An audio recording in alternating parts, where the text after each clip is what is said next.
तो चलिए आज हम बात करेंगे ऋषि श्रेष्ठ अगस्त्य पे। तो अगस्त्य एक सामर्थ्यवान ऋषि थे। उनके सामने विराट विंध्य पर्वत नतमस्तक हुआ। उन्होंने एक ही आचमन में समुद्र सोख डाला। उन्होंने उदंडता करने वाले का घमंड चकनाचूर किया। दुष्टों को दंड देने में वे अग्रणी थे। वे असामान्य पौरुष के धनी थे। पुराणों में अगस्त्य ऋषि के बारे में अनेक कथाएं हैं।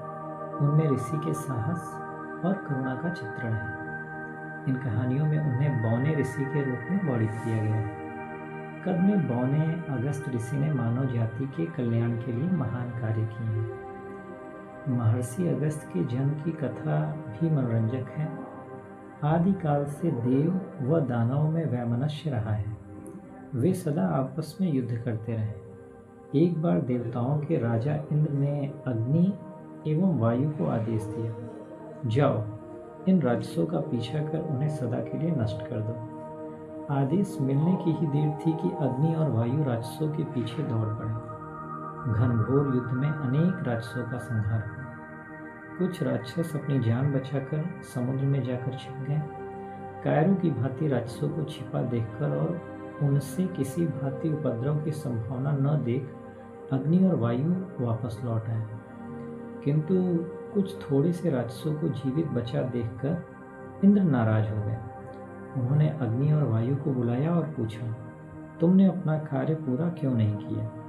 अभी जाओ और जरूरत पड़े तो समुद्र का मंथन कर छिपे हुए राक्षसों को खत्म कर दो। इन राक्षसों का नाम निशान न रहने पाए। समुद्र सूखा भी जाए तो मुझे कोई चिंता नहीं है। अग्नि और वायु दुविधा में पड़ गए।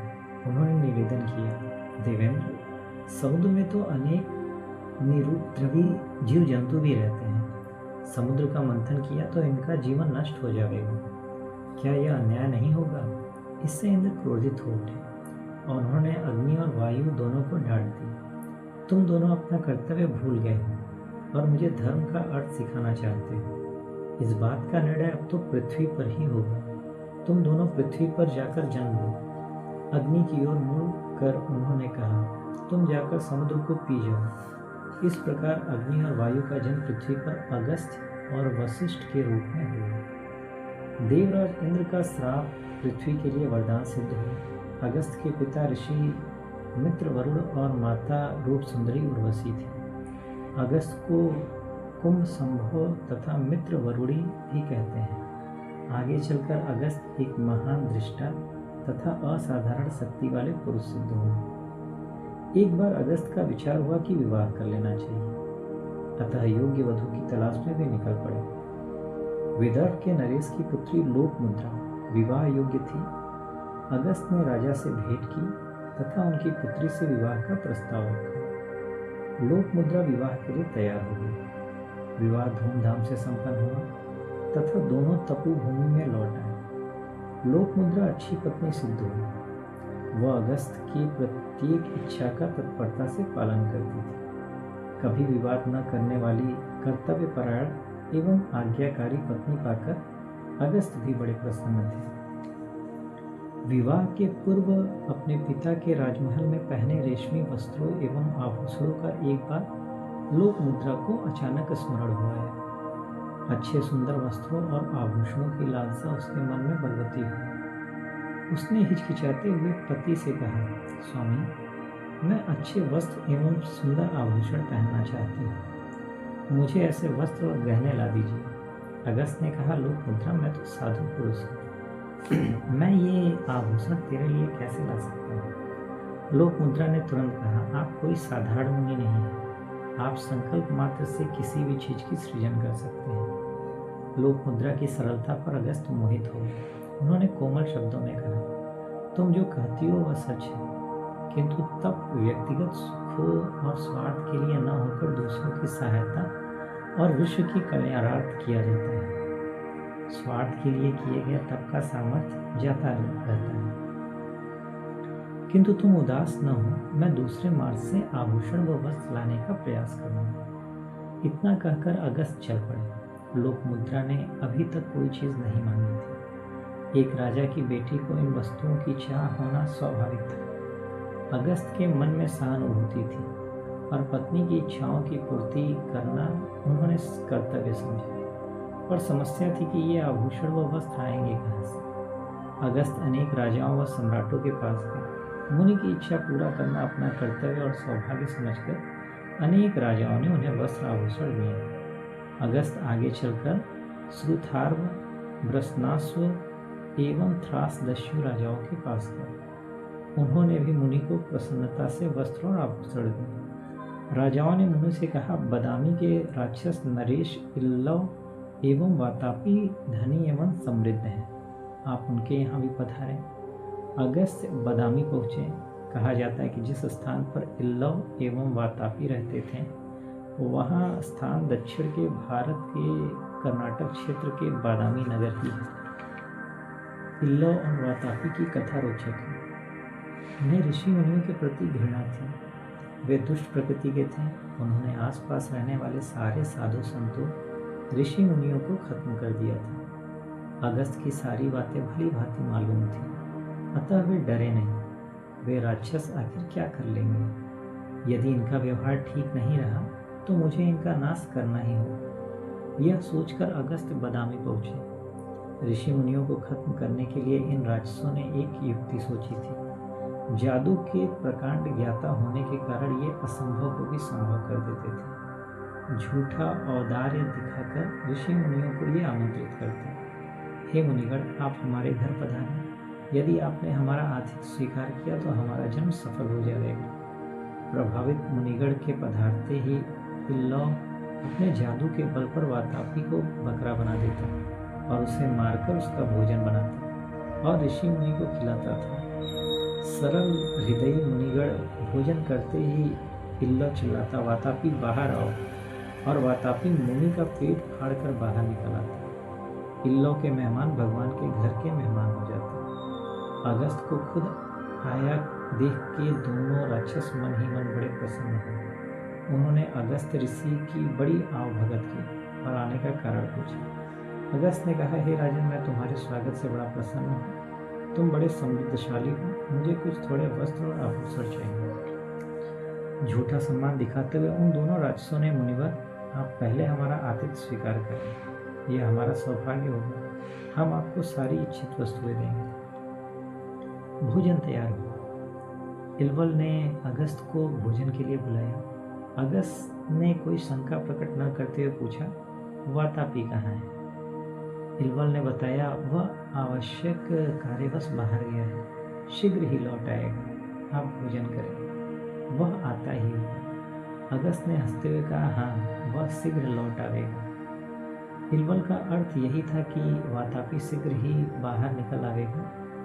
अगस्त तो इल्वल के शब्दों का छल समझ चुके थे, किंतु इल्वल अगस्त की टिप्पणी का अर्थ नहीं समझ सका। अगस्त ने बड़ी प्रसन्नता से भोजन किया और इल्वल से कहा, इतना स्वादिष्ट भोजन मैंने अब तक नहीं खाया था। तुम जैसा कर्तव्य परायण व्यक्ति भी नहीं देखा। इतना कह उन्होंने पेट पर हाथ घुमाया और कहा, मैं संतुष्ट हूँ, सचमुच संतुष्ट हूँ। वातापी हजम। इतना कहकर उन्होंने लंबी डकार ली। यह सब देख इल्वल घबरा गया। सदा की भांति वह चिल्लाकर बोला, वातापी बाहर आओ, किंतु कोई नहीं आया। उसने बार बार आवाज दी पर व्यर्थ। अगस्त ने वातापी को पेट में रख लिया था, वह कैसे बाहर आता? इल्वल दुखी हुआ और उसने अगस्त पर आक्रमण ही कर दिया। अपने योग बल से अगस्त ने इल्वल को भी नष्ट कर दिया। दुष्ट राजाओं के खजाने से वे सारे स्वर्ण आभूषण, वस्त्र लिए और आश्रम लौट आए। महामुनि अगस्त की ख्याति समूचे विश्व में फैल गई। आज भी वातापी हजम, यह कहावत हो गई जो अगस्त की शक्ति का स्मरण दिलाती है। एक बार विंध्य तथा मेरू पर्वतों के बीच विवाद छिड़ गया। सूर्य प्रतिदिन मेरू पर्वत की परिक्रमा किया करता था। विंध्य ने सोचा कि सूर्य केवल मेरू की ही परिक्रमा करता है, मेरी क्यों नहीं करता? वह सूर्य के प्रति रुष्ट हुआ और उसे मेरू से ईर्ष्या हुई।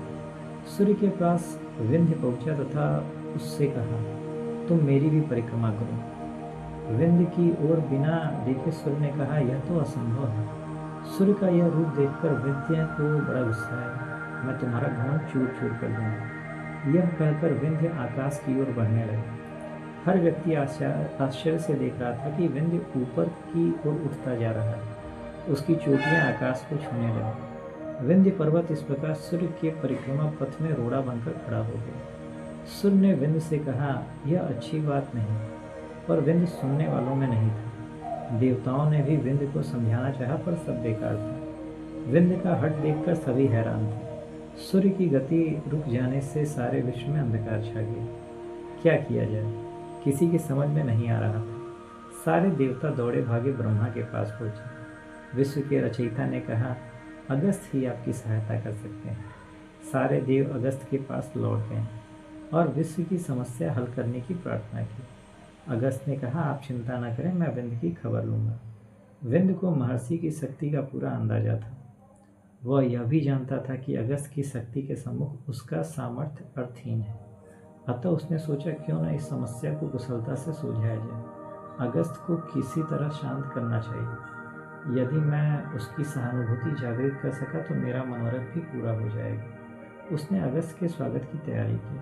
अगस्त तो क्रोधित मुद्रा में चले आ रहे थे। विंध्य ने महर्षि की बात आवभगत की तथा आतिथ्य स्वीकार करने की प्रार्थना की। नतमस्तक होकर उनका आशीर्वाद भी मांगा। विशाल विंध्याचल को नतमस्तक देखकर अगस्त का दिल भर आया, किंतु विश्व का कल्याण भी कम महत्वपूर्ण नहीं था। अतः महर्षि ने कहा, हे विंध्य, मैं किसी आवश्यक कार्यवश दक्षिण की ओर जा रहा हूँ। लौटते समय मैं तुम्हारा आतिथ्य स्वीकार करूँगा। जब तक मैं न आऊँ तुम इसी प्रकार बैठे रहो। इतना कहकर उत्तर की अपेक्षा किए बगैर ऋषि चले गए। विंध्याचल को अपनी गलती का एहसास हुआ। ऋषि की आज्ञा की अवहेलना वह नहीं कर सका, अतः वह उसी प्रकार सिर झुकाए ऋषि के लौटने तक बैठा रहा। दक्षिण दिशा में गए अगस्त को और भी कार्य पूरे करने थे। वे वापस लौट नहीं पाए तथा विंध्य वैसे ही नतमस्तक खड़ा रहा। विश्व के सामने की आपदा सहज टल गई। दक्षिण में अगस्त एक स्थान पर टिक नहीं पाए। दक्षिण का प्रदेश पर्वत राशियों से भरा था। प्रत्येक स्थान पर राक्षसों का उत्पात था। पर्वतों पर रहने वाले सारे ऋषि मुनि इन राक्षसों से प्रताड़ित थे। जो भी मिल जाए ये राक्षस उसे फाड़ खाते। देवताओं को भी कठिनाई हो रही थी। देवगण रात्रि में युद्ध नहीं करते। यह जानकर कालकीय नामक राक्षस रात्रि में ही अपने संहार कार्य किया करता। दिन में वे समुद्र में जाकर छिप जाते। इनका नाश करना एक समस्या बन गई। सारे देवता महाविष्णु के पास पहुँचे। उन्होंने कहा कि अगस्त ही इसका समाधान कर सकते हैं। देवता अगस्त के पास गए। कालकीय से हो रही तकलीफों का वर्णन किया। उनकी कहानी सुनकर अगस्त ने कहा, आप राक्षसों से युद्ध की तैयारी रखो। मैं समुद्र को पीकर उसे सुखा कर देता हूँ, जिससे राक्षसों को छिपना संभव नहीं होगा। उन्होंने सम्मुख आना ही होगा, फिर उनसे युद्ध कर आप उन्हें परास्त कर सकते हैं। अगस्त की योजना देवताओं ने स्वीकृत कर कहा, तथास्तु। अगस्त समुद्र के पास गए और एक ही घूंट में सारा पानी पी गए। छिपकर बैठे राक्षसों को देवताओं ने ढूंढ लिया। तेज आंधी में फंसे सूखे पत्तों की तरह सारे राक्षस थरथरा गए और उनका नाश हो गया। राक्षसों से मुक्ति दिलाने पर सभी ने अगस्त की प्रशंसा की। अगस्त ने अपने तपोबल से समुद्र को पुनः पानी से भर दिया। एक बार की बात है, कावेरी का नाम सुनते ही कर्नाटक की जनता प्रसन्न होती। तीनों राज्यों से होकर बहने वाली यह नदी प्राणी मात्र को अन्न जल का प्रदान करती है। विद्युत से अनेक शहरों को प्रकाशित करती है तथा अनेक उद्योगों को चलाती है। शरीर के लिए अन्न जल, नेत्रों के लिए प्रकाश, राज्य के लिए समृद्धि तथा दिल दिमाग के लिए खुशियाँ, यह सब माँ कावेरी की ही देन है। कावेरी अगस्त की पत्नी थी, जो पृथ्वी पर जन मात्र को सुखी करने के लिए नदी होकर बही। लोकहित की दृष्टि से अगस्त ने इसकी अनुमति दी थी। अगस्त ने ब्रह्मगिरी पर्वत में ही अपना आश्रम बनाया और जब तक में लीन रहने लगे। कावेरी के मन में रह रहकर विश्व का कल्याण करने की बात उठती रहती थी। उन्हीं दिनों दक्षिण में सूरपद्य नामक एक महाशक्तिशाली पर क्रूर राक्षस रहता था। इंद्र से उसे घृणा थी।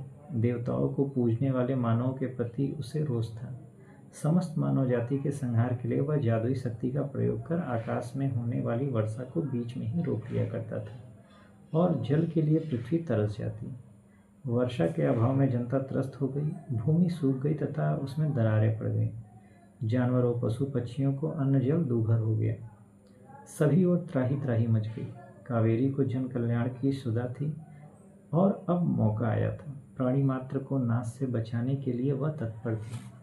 उसने हाथ जोड़कर सभी देवताओं से प्रार्थना की, प्रभु अब मेरी साध पूरी करो। कावेरी की प्रार्थना फलीभूत हुई। भोर हो रही थी। प्रातः स्नान के लिए अगस्त सरोवर की ओर जा रहे थे। कावेरी अस्वस्थ थी, अतः वह ऋषि के साथ नहीं जा सकी, पर अगस्त ने उसे आश्रम में अकेले कैसे छोड़ सकते थे। उन्होंने एक योजना बनाई। कावेरी को तुरंत जल का रूप दे दिया और उसे अपने कमंडल में रख लिया। कमंडल को एक चट्टान पर रखकर ऋषि स्नान के लिए गए। इधर देवताओं ने निश्चय किया कि दक्षिण प्रदेश में छाए वर्षा भाव के संकट को दूर करने के लिए कावेरी की ही सहायता ली जाए।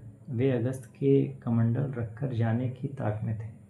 इंद्र ने मौका देखा और ऋषि रिद्धि सिद्धि के देवता विनायक से प्रार्थना की, देव अब मौका आ गया है, कावेरी को कमंडल से मुक्त कर दो। विनायक ने कहा, ठीक है, मैं उसे अभी मुक्त कर देता हूँ। विनायक ने कौवे का रूप धारण किया और उस कमंडल पर उड़ते हुए जा बैठे और उसे लड़का दिया। कमंडल से शीतल जल की धारा बह निकली और अनेक दिनों से प्यासी पृथ्वी जल पाकर तृप्त हो गई। इधर जो कुछ हुआ उससे अगस्त अनभिज्ञ थे। जैसे ही वह सरोवर से निकले तो उन्होंने क्या देखा, कमंडल से कावेरी इठलाती बलखाती निकल चुकी थी। लहरों पर लहरें उठ रही थीं और उसने दूधिया फेन निकल कर निर्मल जल अटखेलियाँ करता बह रहा था। अगस्त को तो मानो काठ मार गया हो। दुखी होकर उसकी चीख निकली, कावेरी कावेरी तुम मुझे छोड़कर कहाँ चली गई। उन्होंने उसे दौड़कर पकड़ना चाहा, परंतु कावेरी उनके पहुँच से आगे निकल चुकी थी। सभी देवताओं के साथ विनायक तभी प्रकट हुए। उन्होंने कहा, आदरणीय ऋषि अगस्त, आप दुखी न हो। आपकी कृपा से ही प्राणी मात्र के कल्याणार्थ कावेरी गई है। उसके पिता एवं वह स्वयं इसी क्षण की प्रतीक्षा में थे। जल रूप में परिवर्तित होते ही उनकी इच्छा पूरी हो गई थी।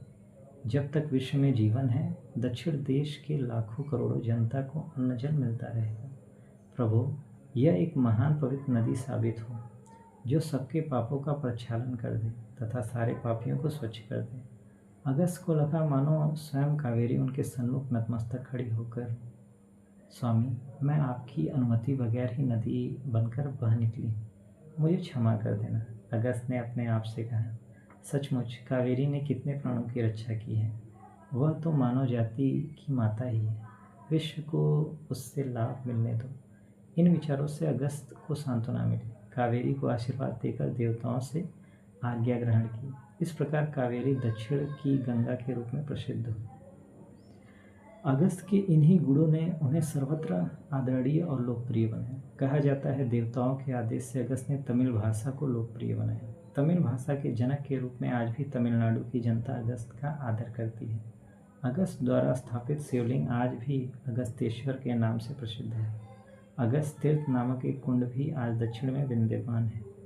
दक्षिण प्रदेश में आने वाले प्रथम ऋषि होने के कारण इस प्रदेश का नामकरण भी उनके नाम पर हुआ। संगीत पर उनके प्रावीण्य की कथा भी प्रसिद्ध है।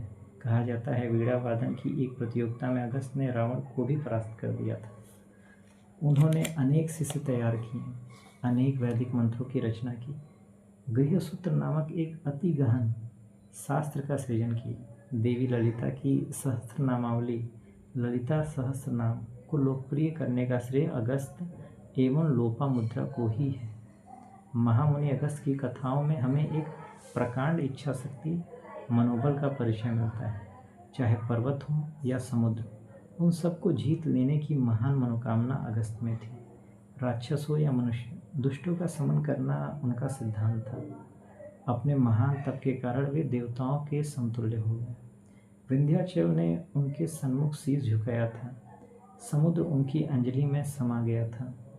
अगस्त की प्रत्येक कथा में हमें मानव की सहायता करने की एहसास होता है। इस विश्वास में अब कोई आश्चर्य नहीं कि अगस्त के महान कार्यों से प्रसन्न होकर देवताओं ने उन्हें तारा बना दिया और आकाश में स्थान दिया, जहाँ से वे उस विश्व को सदा देख सकें जिसे उन्होंने संवारा और समृद्ध किया।